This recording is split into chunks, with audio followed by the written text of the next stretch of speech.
দেখো আগের দিন আমরা 9 থেকে সঙ্গে 10-এর দেখো পর্যন্ত করেছি। আজকে 11 থেকে অঙ্কটা কী আছে দেখো, যে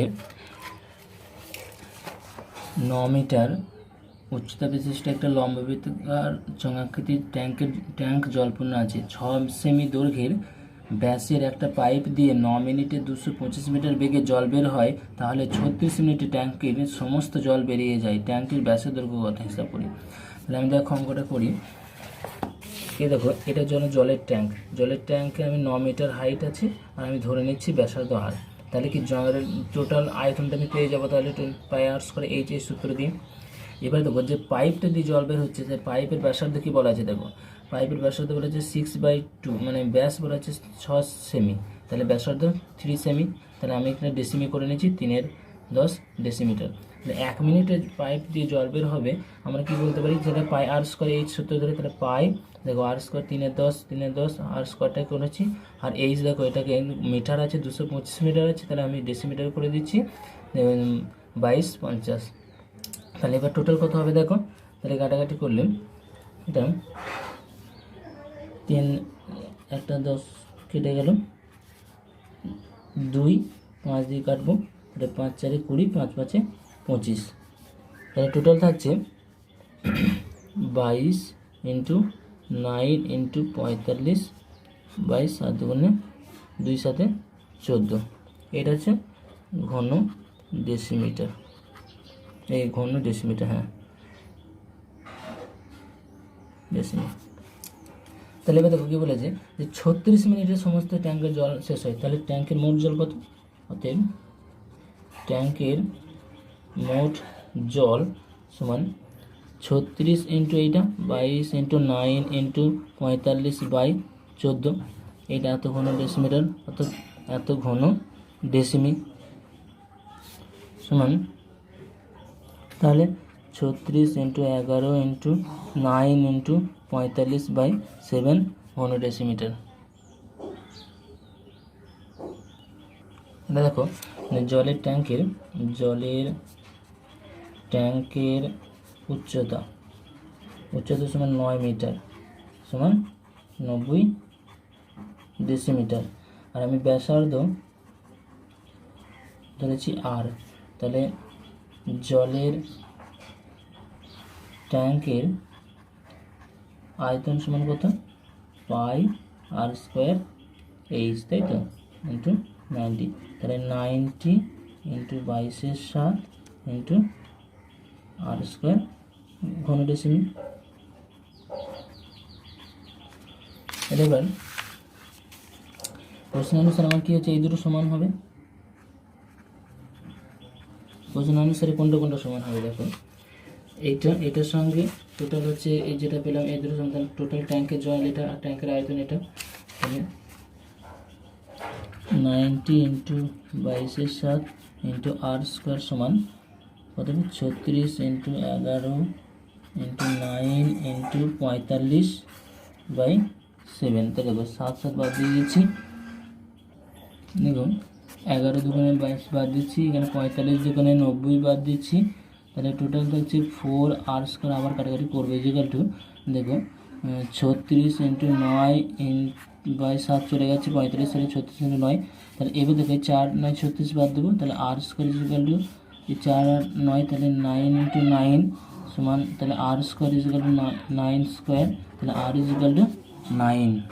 কত বলে, ট্যাঙ্কের ব্যাসার্ধ দৈর্ঘ্য হচ্ছে 9, তাহলে ব্যাস কত হবে, অর্থাৎ ব্যাস সমান 9 ইন্টু 2 সমান 18 ডেসিমিটার। অঙ্কটা দেখো, যে সমান ঘনত্বের একটি লম্ব বৃত্তাকার কাঠের গুঁড়ির বক্রতলের ক্ষেত্রফল 440 বর্গ ডেসিমি। 1 ঘন ডেসিমি কাঠের ওজন 1.5 কিগ্রা এবং গুঁড়িটির ওজন 9.24 কুইন্টাল হলে গুঁড়িটির ব্যাসের দৈর্ঘ্য ও উচ্চতা হিসাব করে লিখি। এবার এখানে বলেছে দেখো, যে গুঁড়ির বক্রতলের ক্ষেত্রফল, ঠিক আছে। তাহলে আমরা বক্রতলের কি, লম্ববৃত্তাকার চোঙের বক্রতলের ক্ষেত্রফল সূত্র জানি 2 আর এইচ, তাহলে 2 আর এইচ সমান এটা।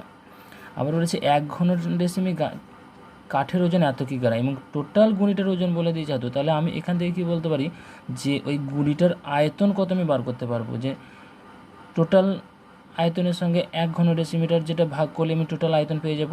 তাই তখন গুণিটের ব্যাসের দৈর্ঘ্য আর উচ্চতা কত, আমি ধরে নেব যে গুণিটের ব্যাসার্ধের দৈর্ঘ্য R1 আর উচ্চতা H1। তাহলে দেখো করি, তাহলে 12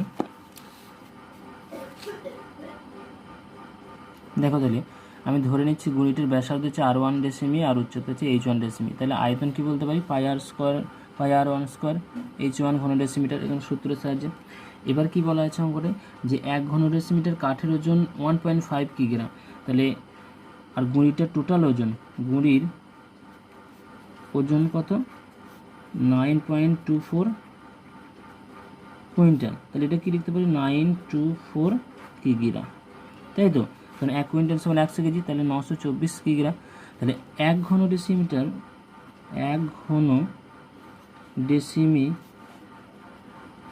কাঠের ওজন সমান 1.5 কিগ্রা। তাহলে এখানে 1.5 কিগ্রা, তাহলে 1 ঘন ডেসিমি কাঠের ওজন যদি 1.5 কিগ্রা হয়, তাহলে আমি এইটা দিয়ে ভাগ করলে আমি আয়তন পেয়ে যাব। তাহলে গুঁড়ির আয়তন, অতএব গুঁড়ির আয়তন সমান 924/1.5 ঘন ডেসিমি সমান 9240/15 ঘন ডেসিমিটার, তাই তো। তাহলে প্রশ্নানুসারে কি বলতে পারি, দেখো এইটা সমান, তাহলে পাই R1 স্কোয়ার H1 সমান 9240/15। এটা 1 নম্বর, যে পাই R1 স্কোয়ার H1 হচ্ছে তোমার আমি কত পেলাম, যে 924/15। এবার দেখো গুঁড়ির বক্রতলের ক্ষেত্রফল আমার কি পাবো, সূত্র ধরে 2 পাই R1 H1। দেখো এখানে কি R1 ব্যাসের মানে ব্যাসার্ধ ভূমির, আর H1 হচ্ছে উচ্চতা। তাহলে 2 পাই R1 H1। আবার কোশ্চেনে বলে দেওয়া আছে যে বক্রতলের ক্ষেত্রফলটা 440 বর্গ ডেসিমিটার। তাহলে আমরা কি লিখতে পারি, অতএব 2 পাই R1 H1 সমান 440 বর্গ ডেসিমি। তাহলে এটা 2 নাম্বার। তাহলে দেখো 1 নাম্বারে কী ছিল আমার, এইটা পাই R1 স্কোয়ার H1 সমান এইটা। তাহলে আমরা এটাকে ভাগ করবো, দেখো তাহলে পাই R1 square H1 by 2 pi R1 H1 সমান কত আছে, দেখো উপরে ছিল 9240/15 ইন্টু এখানে কত, এটা ভাগ করছি, তাহলে 1/440 এত। এবার দেখো এখানে দেখো ঘন ডেসিমিটার, এখানে বর্গ ডেসিমিটার, তাহলে একটা ডেসিমিটার পড়ে থাকবে আমার। তাহলে এর একক যেটা পাবো আমার, তার একক ডেসিমিটারে চলে আসবে, এটার জন্য এটা বললাম। তাহলে এবার দেখো এই পাই বাদ চলে যাচ্ছে, H1 বাদ চলে যাবে, দুটো এখানে R1 স্কোয়ার আছে, এখানে R1 আছে, তাহলে শুধুমাত্র R1 পড়ে থাকবে, আর এখানে নিচে 2 পড়ে থাকবে। এখানে দেখো কাটাকাটি করলে এটা প্রথমে 0 0 কেটে দিলাম, দেখো 4 দিকে 11 4 44, 4 দুগুণে 8, 1 4 3 12, 1। এবার 11 দিয়ে কাটাকাটি হবে, দেখো 11 দুগুণে 22, 11কে 11, তাহলে কত থাকছে 21/15। তাহলে R1 সমান কত, 2 ইন্টু 21/15 সমান, দেখো 3 দিয়ে কাটাকাটি হবে, 3 5 15, 3 7 21, তাহলে 14/5। তাহলে 14/5 সমান কত হবে, দেখো 14/5 মানে 28/10 সমান 2.8। তাহলে কি পেলাম, এই গুঁড়ির ব্যাসার্ধ হচ্ছে 2.8 ডেসিমিটার। তাহলে গুঁড়ির ব্যাসার্ধ সমান 2.8 ডেসিমি। একটা বলেছিলাম এখানে একটা ডেসিমি পড়ে থাকছে, 1 ডেসিমি হবে। তাহলে ব্যাস সমান 2 ইন্টু 2.8 ডেসিমি সমান 5.6 ডেসিমিটার, ঠিক আছে। এবার এখান থেকে দেখো উচ্চতা, এবার এখানে দেখো 2 পাই R1 H1 সমান 440, এখান থেকে আমরা উচ্চতাটা বার করতে পারবো, তোমরা বার করে নেবে উচ্চতাটা। দেখো যে দুই মুখ খোলা একটি লম্ববৃত্তাকার লোহার পাইপের মুখের বহির্ব্যাসের দৈর্ঘ্য 30 সেমি, অন্তর্ব্যাসের দৈর্ঘ্য 26 সেমি এবং পাইপটির দৈর্ঘ্য 14.7 মিটার। প্রতি বর্গ ডেসিমি 2.25 টাকা হিসাবে ওই পাইপটির সমগ্র তলে আলকাতরার প্রলেপ দিতে কত টাকা খরচ হবে। এখানে দেখো প্রথমে হিসাব করব, যে প্রথমে বার করব যে একটা লম্ববৃত্তাকার চোঙ যার দুমুখ খোলা এবং বহির্ব্যাস অন্তর্ব্যাস আছে সেই ক্ষেত্রে তার সমগ্রতলের ক্ষেত্রফল কত হবে সেটা আগে আমাকে বার করতে হবে। দেখো দুমুখ খোলা পাইপের মধ্যে একটা সমগ্র এই লম্ববৃত্তাকার চোঙ আমি এঁকেছি। দেখো তাহলে দেখো এই মুখটা খোলা, এই মুখটাও খোলা, এর বহির্ব্যাস হচ্ছে এইটা, এখান থেকে এইটা, আর অন্তর্ব্যাস হচ্ছে এইটা। তাহলে দেখো আমি এটাকে নিচে রেখেছি। দেখো এই উপরের মুখটা অর্থাৎ লোহার পাইপের উপরে বৃত্তাকার মুখটা আমি এঁকেছি। দেখো এটা কি হবে, এটা হচ্ছে অন্তর্ব্যাস আর এটা হচ্ছে বহির্ব্যাস, তাই তো। তাহলে এইখানে এই যে পাইপের মুখের দুদিকটা এখানে কিছু একটা ক্ষেত্রফল থাকবে সমগ্রতল যখন বার করব। আর এর কি সমগ্রতল বলতে এর বাইরের বক্রতলের ক্ষেত্রফল আর ভিতরের বক্রতলের ক্ষেত্রফল, তাহলে দুটো হবে।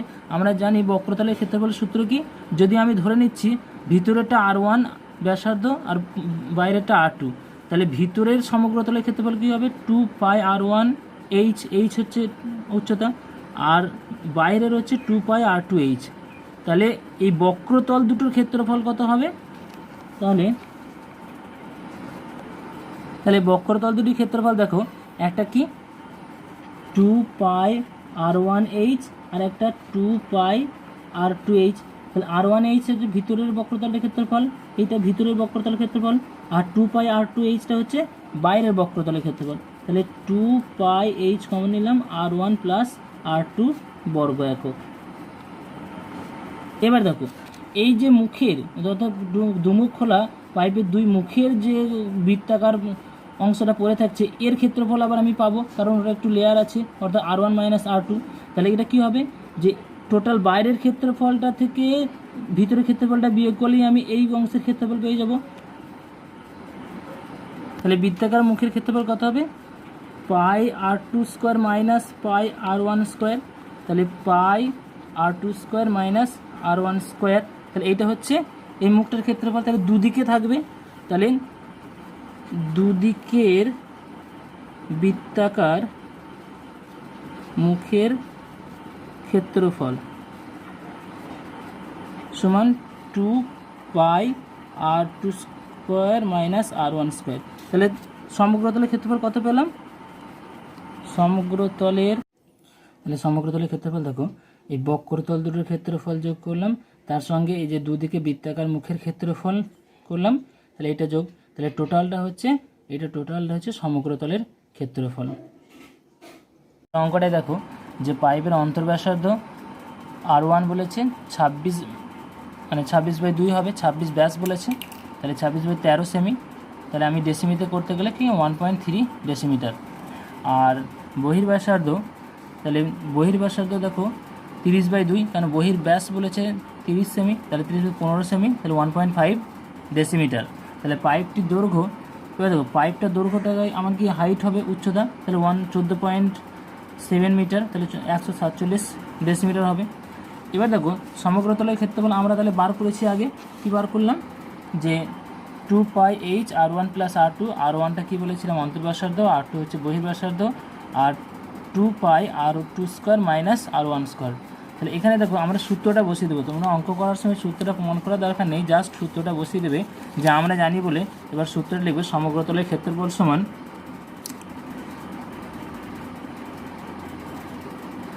2πh r1 plus r2 plus 2πr2 square minus r1 square. তাহলে জাস্ট আমরা এবার r1 r2 জায়গায় বসিয়ে দেবো, 2 ইন্টু 22/7 ইন্টু h কত 147, r1 প্লাস r2 দেখো 1.5 আর 1.3, তাহলে 1.3 plus 1.5 plus 2 into 22/7 into r1 square r2 square, তাহলে r2 মানে 1.5 তার স্কোয়ার মাইনাস 1.3 তার স্কোয়ার। তাহলে কত হচ্ছে দেখো এখানে, তাহলে আমরা একটা জিনিস কমন নিতে পারি 2 ইন্টু 22/27, তাহলে 2 ইন্টু 22/7 22/7। এবার দেখো এটাকে যোগ করি, মনে করে কত কী হয় দেখো, আমরা একবারই কাটাকুটি কমন নেওয়ার দরকার নেই, 147 ইন্টু 2.8 প্লাস 2 ইন্টু 22/7 ইন্টু দেখো এটা কত দাঁড়াবে 1.5, a প্লাস বি সূত্র থেকে যদি করি তাহলে 1.5 আর তাহলে যোগ হবে 2.8 ইন্টু এ প্লাস বি ইন্টু এ মাইনাস বি, তাহলে a মাইনাস বি কত 0.2, 0.2। তাহলে এবার দেখো কাটাকাটি করো, 7 দুগুণে 14, 7 একে 7, তাহলে কত আছে 22 ইন্টু 21 ইন্টু 2.8 প্লাস এখানে দেখো 44/7 ইন্টু এটা কত 0.56, তাহলে এটা কত আসছে দেখো, এটা গুণ করলে আমার আসছে, গুণটা আমি করেছি, গুণ করলে